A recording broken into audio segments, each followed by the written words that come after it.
que les femmes arrêtent de penser qu'elles doivent investir sur elles-mêmes pour qu'on les aime dans un certain mariage.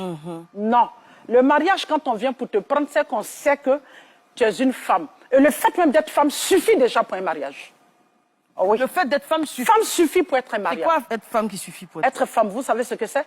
Être femme, c'est les 4 angles d'abord d'un mariage. C'est pourquoi quand une fille rentre dans un mariage, il y a problème. D'accord. Il y a la différence entre fille et femme. D'accord. Une femme, c'est celle qui est bien éduquée, qui sait qui elle est, pourquoi elle se marie, qui elle choisit pour se marier, et les raisons, qu'est-ce qu'elle vient donner au mariage. Quand celle-là se marie, ça suffit déjà pour le mariage. Elle arrondit déjà les 4 angles. Elle ne se tient pas seulement qu'à chauffer les nuits, mais elle chauffe le cerveau comme il faut pour que ça serve le matin. C'est déjà un.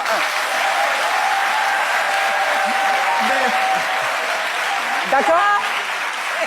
Quand elle prend une grossesse, le fait même déjà qu'elle sait qu'elle doit mettre un enfant au monde, elle prédestine déjà cet enfant à la notoriété par rapport à l'éducation qu'elle donne. Oui.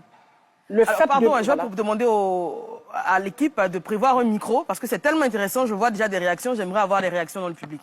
Allez-y, oui, coach. D'accord. Et le fait déjà qu'elle prépare. Quand une femme prépare, ne voyez pas seulement la sauce graine et le riz, mais c'est toute la spiritualité qui est là-dedans. Une femme qui prépare avec amour, elle crée les ondes positives dans sa maison. Donc déjà, quand on est femme, c'est suffisant pour un mariage. Maintenant, celui qui arrive est censé être un homme et non un petit garçon dans sa petite culotte. Exactement. C'est le petit garçon qui pense que la femme doit donner, lui doit donner, comme lui-même il n'est pas suffisamment là. Donc il cherche toujours qu'on le complète. Les grands hommes, quand ils viennent, ils donnent au mariage. Parce que c'est lui le tuteur, c'est lui qui paye la dot, c'est lui le chef de famille. Et on ne peut pas prétendre être chef de famille et vouloir que les gens contrôlent ton fauteuil à ta place. Et je suis désolé. Un mari, ça donne.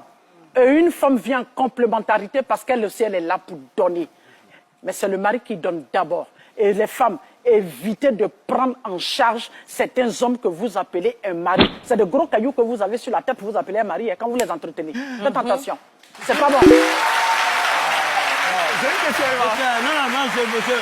Je suis désolé, s'il vous plaît. Maintenant, Eva, quand on a la chance d'avoir plus de moyens que son époux, par humilité, on vient tout doucement et on donne. Et quand on donne, on ne doit même pas sentir que c'est toi qui donnes.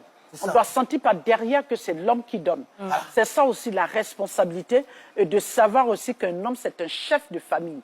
Et les grands hommes, ça se respecte.